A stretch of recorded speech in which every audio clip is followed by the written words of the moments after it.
네, 정치 양극화는 사회적 불평등이 그 뿌리입니다.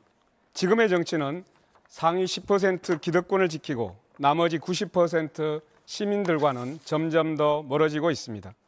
이 10대 90의 불평등 양극화가 드러나는 것을 두려워한 기득권은 음모론과 가짜뉴스로 현실을 덧칠했습니다. 혐오를 키우고 갈등을 부추기며 정치의 중심을 삶이 아닌 권력에 묶어버렸습니다. 저희들의 잘못입니다. 진보 정치의 책임이 큽니다. 노동자와 서민을 대변하라고 기회를 주셨지만 기대에 부응하지 못했습니다. 진심으로 국민 여러분께 반성합니다. 다시 일어서겠습니다. 이제는 서로를 악마로 만들며 소모적인 정쟁을 반복하는 정치가 아니라 비전과 정책으로 경쟁하는 정치로 나아가야 합니다. 그들은 서로 이기려고 정치를 하지만 우리는 함께 살자고 정치를 합니다. 그래서 바꿔야 합니다. 정치에서 밀려난 시민을 다시 중심에 세우는 일, 누가 할 수 있겠습니까? 진보 정치가, 민주노동당이 다시 시작하겠습니다. 저 권영국이 하겠습니다. 불평등에 뿌리를 둔 기득권 정치를 갈아엎고 진보 정치로 새 판을 짜겠습니다. 네, 이어서 김문수 후보 답변해 주시죠. 비명행사라는 말이 있습니다. 자기의 체포 동의안이 국회에서 가결되자 이것은 검찰과 반대파들이 내통한 것이라고 해서 자기를 반대한 파들을 제거하는 것입니다. 내 편이 아니면 다 응징하겠다는 이런 비명행사, 친명횡재 이런 평가를 하고 있습니다. 저 김문수는 저의 삶 자체가 국민 통합입니다. 저는 노동 현장에서 7년 동안 노동자로서 약자의 삶을 대변했습니다. 저는 전라남도 순천 출신의 아내를 맞이해서 영원함의 경계를 허물고 지금까지 잘 살고 있습니다. 좌와 우를 아우르면서 이념적 장벽을 걷어냈습니다. 정치가 권력을 내려놓고 특권도 폐지하고 약자를 보살피며 대화하면서 도와드려야 합니다.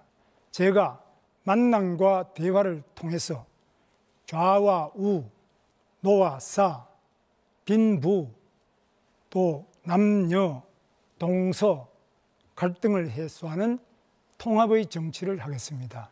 국민 통합, 말로 되는 것이 아닙니다. 실천으로 온 삶을 살아온 저 김문수가 반드시 해내겠습니다. 다음은 이준석 후보입니다. 예, 지금 우리 사회의 가장 심각한 가짜뉴스는 부정선거 음모론입니다. 음모론에 빠진 대통령이 계엄령을 선포했습니다. 그런데 이 자리에도 부정선거 음모론을 믿으셨던 분이 두 분 계십니다. 이재명 후보, 김문수 후보. 좌우의 선동가들이 정말 부정선거를 믿어서 음모론을 퍼뜨리지는 않았을 겁니다. 정치 팬덤을 결집하기 위해서 아니면 선거 패배를 인정하기 싫어서 혹은 돈을 벌려고 부정선거를 소재로 영화까지 만들어서 음모론의 야바이꾼 역할을 했습니다. 우리 사회의 가장 큰 문제는 이처럼 국민을 속이고도 반성하거나 사과하지 않는다는 겁니다. 이번에도 자신이 음모론에 빠졌던 증거를 제시하자 기억이 나지 않는다는 무책임한 거짓말을 반복하고 있습니다. 독일 공산당원의 주장을 베껴서 국민들을 가르치려고 했던 호텔 경제학, 커피 원가 120원 발언, 유령섬이 된 거북섬 등 자신의 발언이 틀렸으면 사과를 하면 되는데 끝내 자기가 옳다고 우기면서 정치적 팬덤을 동원해가지고 공격을 시도합니다. 이런 나쁜 정치인 때문에 정치 양극화가 심해지고 지금 우리나라가 극단적 갈등으로 몸살을 앓고 있다고 생각합니다. 해결 방법은 분명합니다. 거짓말하는 대통령이 아니라 바른말하는 대통령을 뽑아주십시오. 낡은 기득권이 아니라 압도적 새로움을 선택해 주십시오. 바야흐로 오렌지빛 선거혁명을 이룰 때라고 생각합니다. 저 이준석이 대한민국 정치를 바꿔내겠습니다. 네, 마지막으로 이재명 후보 답변해 주시죠. 네, 국민 여러분, 정치 양극화 지금 심각하지요. 정치는 본질적으로 대화하고 소통하고 상대를 존중하고 인정하고 타협하는 것입니다. 그런데 대한민국에는 일방적으로 자기 주장만 하고 상대를 절멸시키려는, 아예 없애버리는 그런 시도를 하기도 합니다. 가장 대표적인 극단적인 형태가 바로 이번에 계엄이죠.